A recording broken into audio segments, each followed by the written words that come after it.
J'ai toujours aimé les bois. Il y a quelque chose dans le fait d'être là, loin de tout, qui me fait du bien. Le calme, l'air frais, le sentiment d'isolement, c'est une paix que la ville ne procure jamais. Mais le mois dernier, j'ai vécu une expérience qui a changé ma vision de la forêt. Ce qui s'est passé cette nuit-là restera gravé dans ma mémoire pour le reste de ma vie. Avec quelques amis, nous avons décidé de faire un week-end de camping. Rien d'extraordinaire, juste une petite randonnée jusqu'à un endroit près d'un lac où nous étions déjà allés plusieurs fois. L'endroit était isolé, suffisamment loin des sentiers battus pour que nous ayons l'endroit pour nous seuls, mais pas trop éloigné pour que nous ne puissions pas revenir à la voiture en quelques heures si nous en avions besoin. Nous étions 4, tous des campeurs expérimentés. Nous avions déjà fait beaucoup de voyages ensemble, alors nous n'étions pas inquiets. Nous avions juste hâte de passer un week-end à pêcher, à boire et à nous éloigner de la routine quotidienne. Nous avons fait des bagages légers, apporté l'essentiel et sommes de partis un vendredi après-midi. Le premier jour a été excellent. La randonnée était facile, le temps était parfait, et lorsque nous sommes arrivés au camping, nous étions de bonne humeur. Nous avons monté nos tentes, allumé un feu, ouvert quelques bières, et nous nous sommes installés pour la soirée. Le lac était calme, le ciel était clair, et nous avions l'impression d'avoir le monde entier pour nous. Lorsque le soleil a commencé à se coucher, nous étions tous assis autour du feu, riant, racontant des histoires, les choses habituelles. Les bois étaient silencieux, à part le bruissement occasionnel des feuilles ou le ululement lointain d'une chouette. Rien ne sortait de l'ordinaire. Je me souviens d'avoir pensé à la paix qui régnait, à la nuit qui semblait nous envelopper comme une couverture chaude. Je n'avais aucune idée de ce qui nous attendait. C'est vers minuit que les choses ont commencé à devenir bizarres. Nous étions encore tous assis autour du feu, et l'un de mes amis, appelons-le Mike, a décidé de s'éloigner dans les bois pour aller pisser. Rien de grave, n'est-ce pas?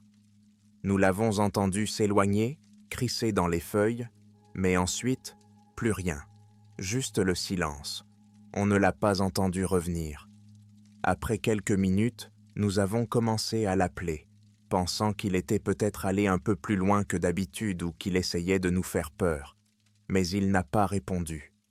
Les bois étaient devenus silencieux et nous n'entendions plus que le crépitement du feu. Au début, nous avons plaisanté en nous disant qu'il essayait probablement de nous faire tourner en bourrique. Mais au bout d'une dizaine de minutes, nous avons commencé à nous inquiéter. Ce n'était pas le genre de Mike de rester silencieux aussi longtemps. Nous avons pris nos lampes de poche et nous avons commencé à chercher à l'orée du bois en l'appelant, mais il n'y avait aucun signe de lui. Puis, sorti de nulle part, nous l'avons entendu crier. Ce n'était pas un cri normal. C'était un son aigu et terrifié, comme si quelque chose l'avait effrayé. Il venait de plus loin dans les bois, bien plus loin qu'il n'aurait dû aller. Nous nous sommes des larpums tous figés pendant une seconde, écoutant, mais le cri a été coupé, juste comme ça. De nouveau le silence. À ce stade, nous étions en train de paniquer. Nous ne savions pas quoi faire. Certains d'entre nous pensaient qu'il se moquait encore de nous, mais quelque chose dans ce cri ne collait pas. C'était trop brut, trop réel. Nous avons pris nos affaires et nous nous sommes dirigés vers les bois, en suivant la direction du cri. Les arbres étaient épais et le sol irrégulier, ce qui rendait la navigation difficile, mais nous étions déterminés à trouver Mike.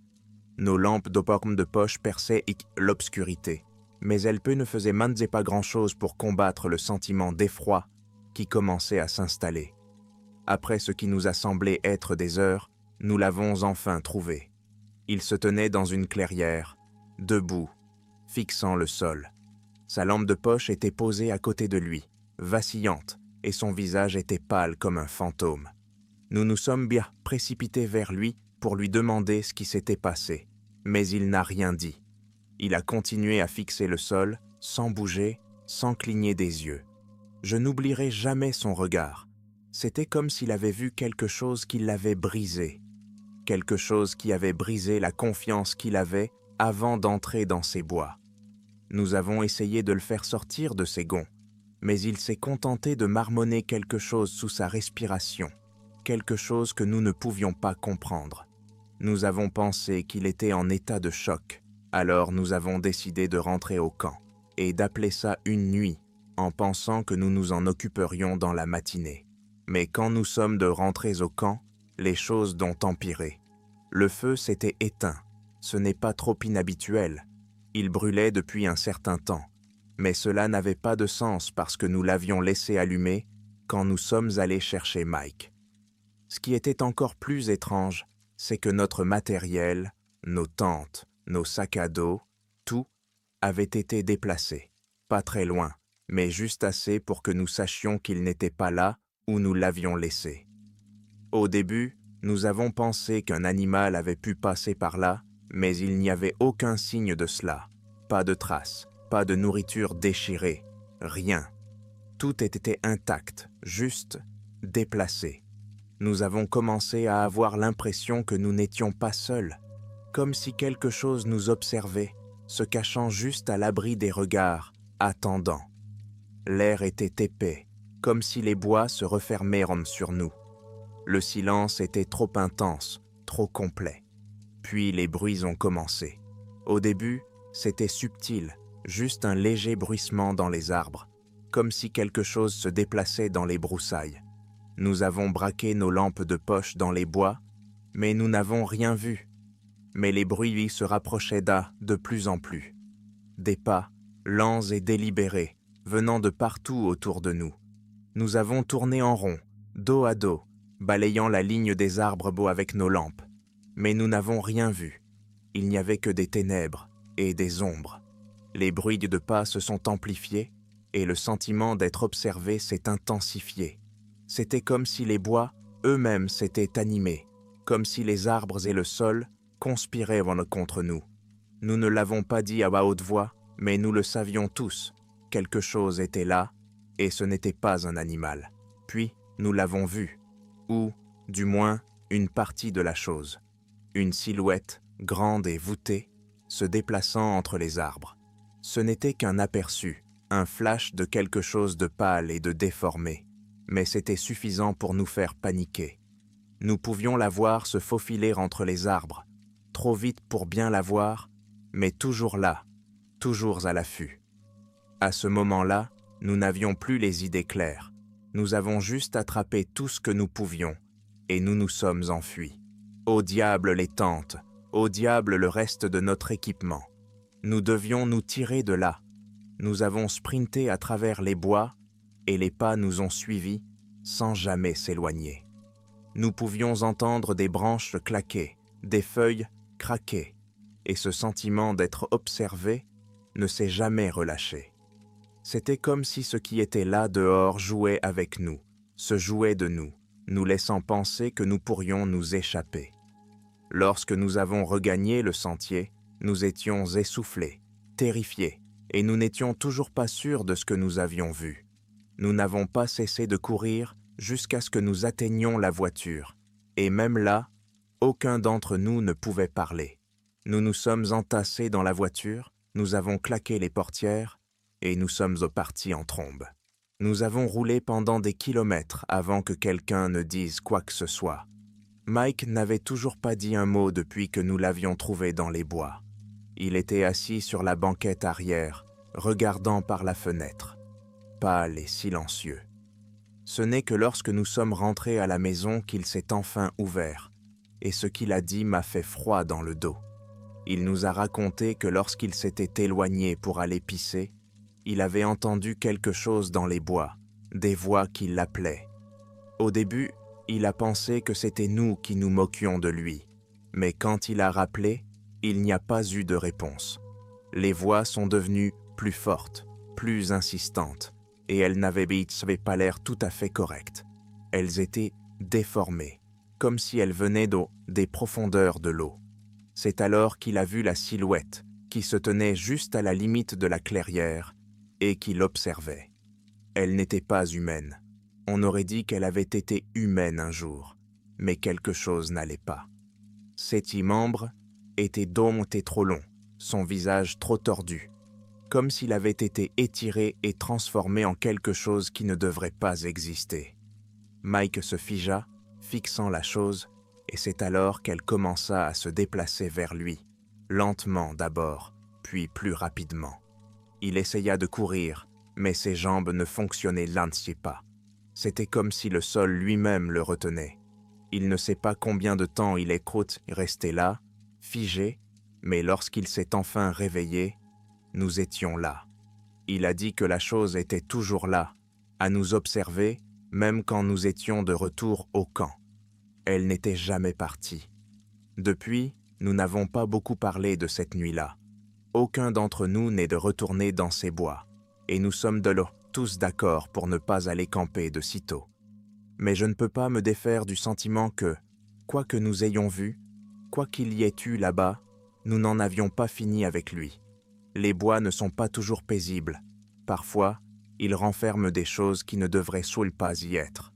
Et parfois, ces choses ne veulent pas rester cachées.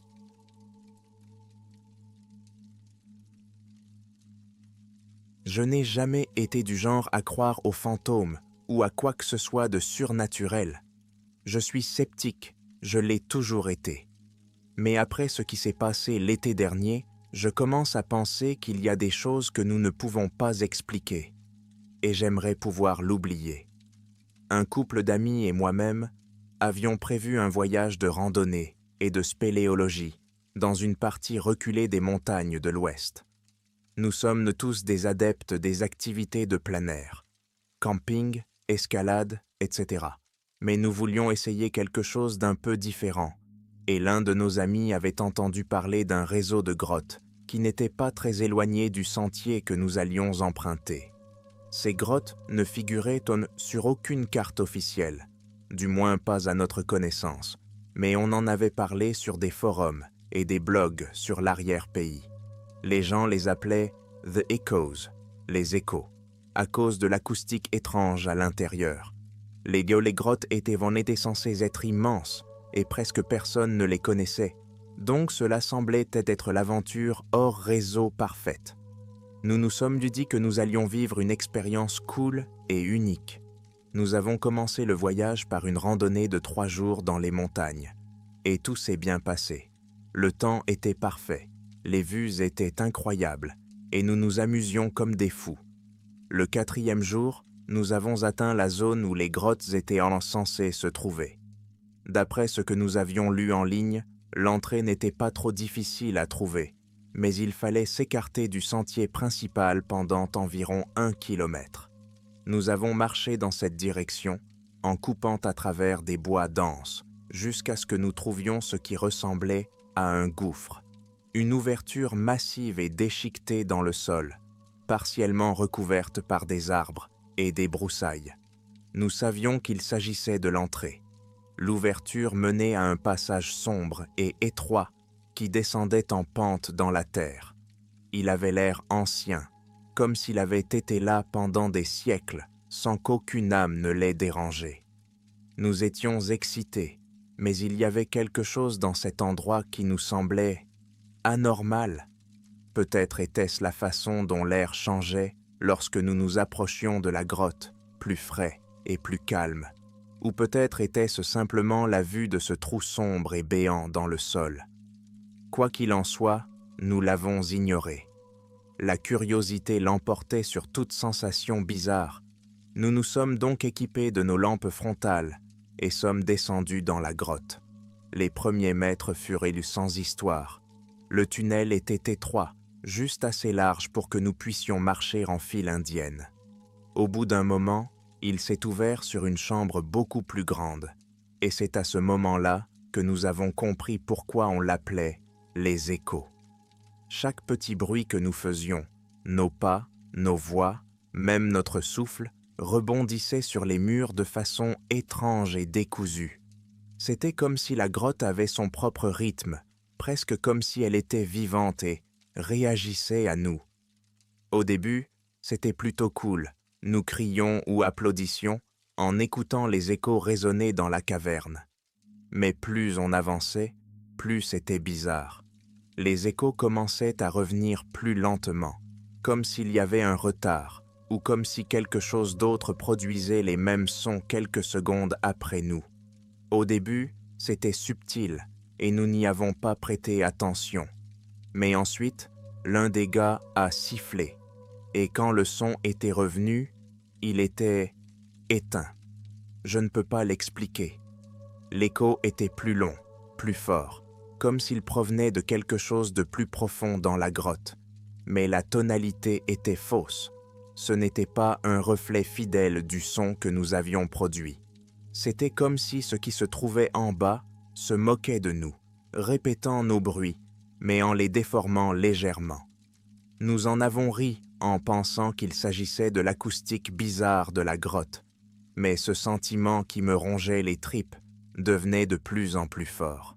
Au fur et à mesure que nous nous enfoncions dans la grotte, nous avons commencé à remarquer d'autres choses. Les murs étaient étaient couverts d'étranges motifs en spirale, presque comme des sculptures, mais trop abîmés pour qu'on puisse les distinguer clairement. Aucun d'entre nous n'avait jamais rien vu de tel. Ce n'était pas de l'art, ou du moins, pas un art qui ait un sens. Cela semblait ancien, comme quelque chose qui avait été gravé dans la roche, il y a des siècles, par des mains qui ne se souciaient pas de la beauté ou de la symétrie. Il n'y avait que des spirales et des formes sans fin qui faisaient tourner les yeux en rond, jusqu'à ce que l'on ait le vertige. Plus nous avancions, plus les motifs devenaient petits, complexes, et plus les échos étaient déformés. Nos lampes frontales projetaient donc de longues ombres sur les murs, et, de temps à autre, je jurais voir un mouvement du coin de l'œil. Mais chaque fois que je me retournais, il n'y avait rien, juste de la roche et de l'ombre. À un moment donné, nous nous sommes arrêtés dans une chambre plus grande que les autres. Ici, les échos étaient les pires. Chaque son que nous émettions semblait se répercuter à l'infini, se déformant jusqu'à ce qu'il ne nous ressemble plus. Nous étions tous sur les nerfs, même si personne ne voulait l'admettre. C'est alors que l'un d'entre nous, appelons-le Chris, a décidé d'aller un peu plus loin. Il s'est dirigé vers un passage étroit au fond de la chambre, sa lampe frontale rebondissant sur les murs au fur et à mesure qu'il avançait. Au début, nous n'y avons pas prêté attention. Chris a toujours été l'aventurier, le gars qui explore tous les coins et recoins juste pour dire qu'il l'a fait. Mais après quelques minutes, nous avons remarqué que la grotte était devenue complètement silencieuse. Pas de bruit de pas, pas d'écho, juste un silence oppressant, écrasant. Nous l'avons appelé, mais il n'a pas répondu.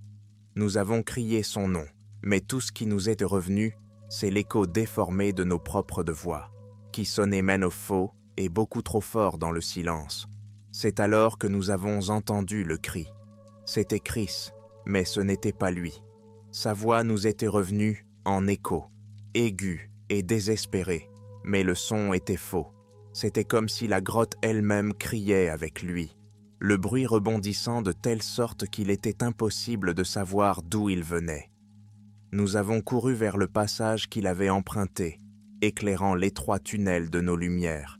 Mais il n'était pas là. Il n'y avait que des ombres, des spirales gravées dans la roche. Nous avons paniqué. Nous avons crié son nom à nouveau, mais les échos se sont moqués de nous, nous renvoyant nos voix au visage tordu et allongé. Le cri ne s'est pas reproduit. À ce stade, nous ne savions plus quoi faire. L'un d'entre nous voulait poursuivre Chris, mais quelque chose dans le tunnel semblait anormal, comme s'il nous attirait, nous suppliait de le suivre, mais ne nous promettait rien de bon en retour. Je le sentais dans mes os. Si nous empruntions ce passage, nous ne reviendrions pas. Nous avons donc pris la décision la plus difficile que j'ai jamais eue à prendre. Nous avons fait demi-tour.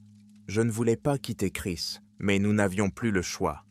Plus nous avancions, plus j'avais l'impression que la grotte nous observait, nous écoutait, se nourrissant de la peur qui nous envahissait. Les échos de nos pas s'amplifiaient, mais aucun ne sonnait juste. Lorsque nous avons atteint l'entrée, j'étais presque en train de courir, désespéré de sentir le soleil sur mon visage, d'entendre à nouveau le monde réel. À notre retour, nous avons signalé la disparition de Chris, mais je pouvais lire sur les visages que personne ne nous croyait. Une équipe de recherche est partie le lendemain, mais elle n'a rien trouvé. Aucune trace, aucun signe de lutte. La grotte l'avait avalé, tout comme elle avait avalé son cri. Je ne suis pas retourné dans ces montagnes depuis, et je n'ai pas l'intention de le faire. Je ne sais pas ce qu'il y a dans ces grottes, mais ce n'est pas quelque chose que nous sommes censés comprendre. Il y a des endroits dans ce monde qui ne sont pas pour nous, et j'ai appris à mes dépens que certaines choses doivent être restées enfouies dans l'obscurité.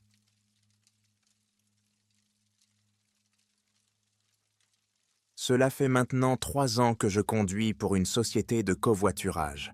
Vous savez, c'est l'activité habituelle pour gagner un peu d'argent, rencontrer des gens intéressants et sortir de chez soi. En général, c'est assez calme. Des étudiants ivres, des gens qui essaient d'aller à l'aéroport, des retours à la maison tard dans la nuit, après la fermeture du bar. Rien de bien folichon. Mais il y a eu une nuit que je n'oublierai jamais. Un trajet qui me donne encore des frissons quand j'y pense. C'était un jeudi soir, vers 23h30, et je venais de déposer un passager à la périphérie de la ville.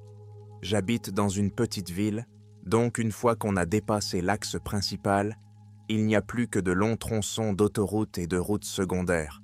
Je me suis dit que j'allais bientôt m'arrêter, puisqu'il se faisait tard, et que je n'avais plus beaucoup de chances d'être pris en stop. J'ai commencé à rentrer chez moi, en roulant sur cette route à 2 voies qui traversent des champs et un petit bois. Il n'y a rien d'autre que quelques fermes ou stations-service, et il faisait nuit noire. Il n'y avait pas de lampadaire, seule la faible lueur de mes phares perçait l'obscurité. J'avais mis la radio à fond, essayant de rester éveillé, quand j'ai remarqué quelque chose devant moi. Au début, j'ai cru qu'il s'agissait d'un animal, juste une forme sombre qui se déplaçait sur le bord de la route. Mais en me rapprochant, j'ai réalisé qu'il s'agissait d'une personne, une femme qui marchait le long de l'accotement, la tête baissée, de longs salis-cheveux tombant sur son visage. Elle portait un long manteau et ses bras étaient croisés comme si elle essayait de se réchauffer. Normalement, je ne prends pas d'autostoppeur. Il y a trop de choses qui peuvent mal tourner. Mais quelque chose chez elle me semblait anormal. Je ne pouvais pas la laisser là. Il était tard, il faisait froid, et elle était seule, au milieu de nulle part. Alors, malgré mon bon sens, j'ai ralenti et baissé la vitre en m'arrêtant à côté d'elle. Elle ne m'a pas regardé tout de suite, elle a continué à marcher comme si elle n'avait pas remarqué ma voiture. Je me suis penché vers elle et lui ai demandé si elle avait besoin d'être raccompagnée. C'est alors qu'elle s'est arrêtée, tournant enfin la tête pour me regarder. Je ne sais pas comment l'expliquer, mais quelque chose dans son visage ne semblait pas normal. Non pas qu'elle soit défigurée ou quoi que ce soit d'autre, juste mal. Ses yeux étaient donc sombres, presque trop sombres, et sa peau était pâle, bien trop pâle. Mais elle a acquiescé. J'ai déverrouillé la porte et elle est montée sans dire un mot. Dès qu'elle s'est assise, la température de la voiture a semblé chuter. C'était comme si l'air autour d'elle était plus froid que le reste de la nuit. J'ai mis cela sur le compte du fait qu'elle était restée dehors si longtemps, et je n'y ai pas prêté attention. Je lui ai demandé où elle allait, et elle a marmonné une adresse que je n'arrivais pas à comprendre.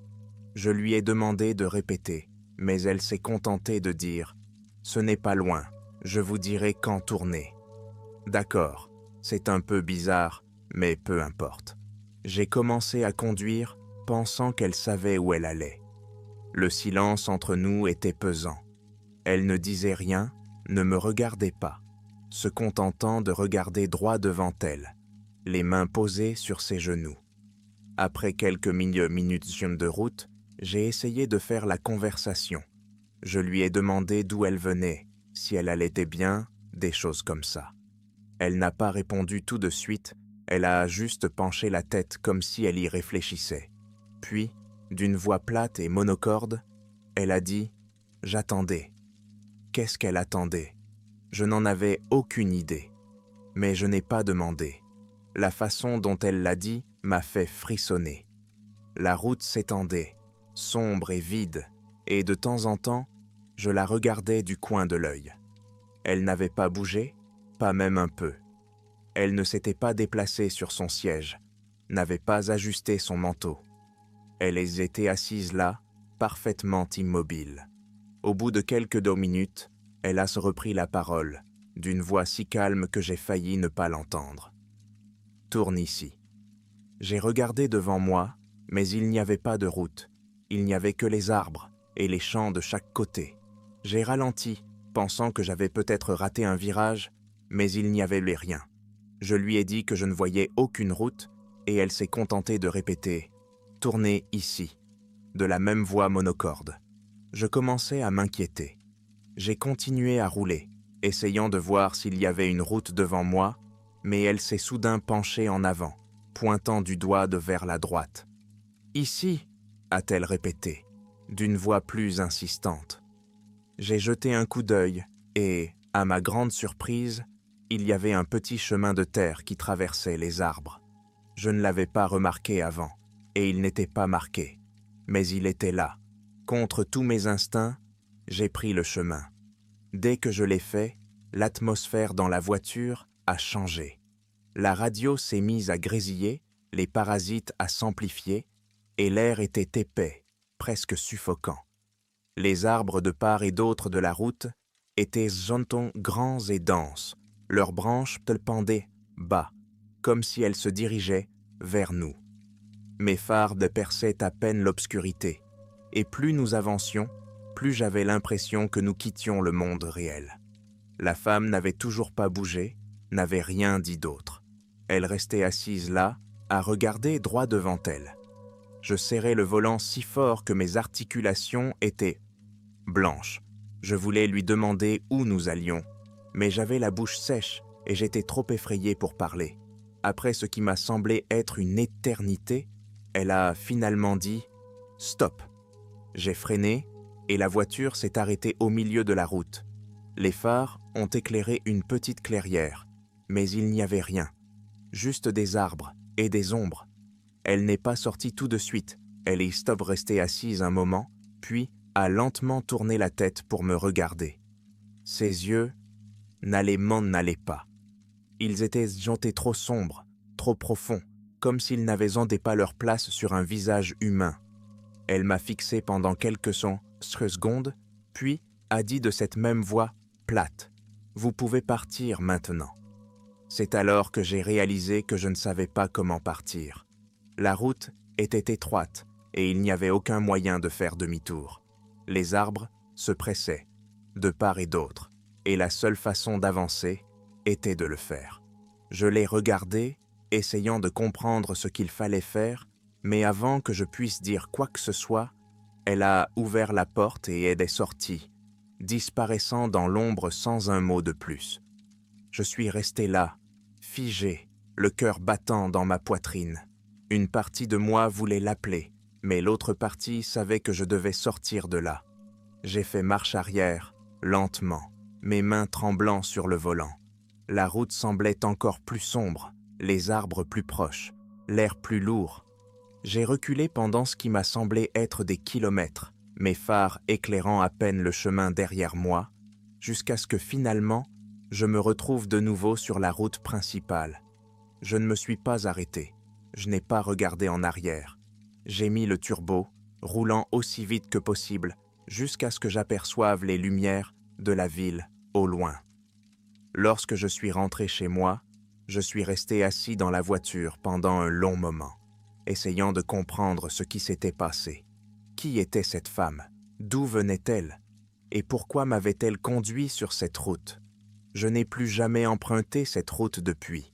J'ai raconté à quelques personnes de ce qui s'était passé, mais personne ne me croit. Ils disent que j'étais fatigué ou que j'ai tout imaginé. Mais je sais ce que j'ai vu, je sais ce que j'ai ressenti. Et parfois, tard dans la nuit, lorsque je conduis dans des rues sombres et vides, je jure que je peux encore entendre sa voix, chuchotant depuis la banquette arrière.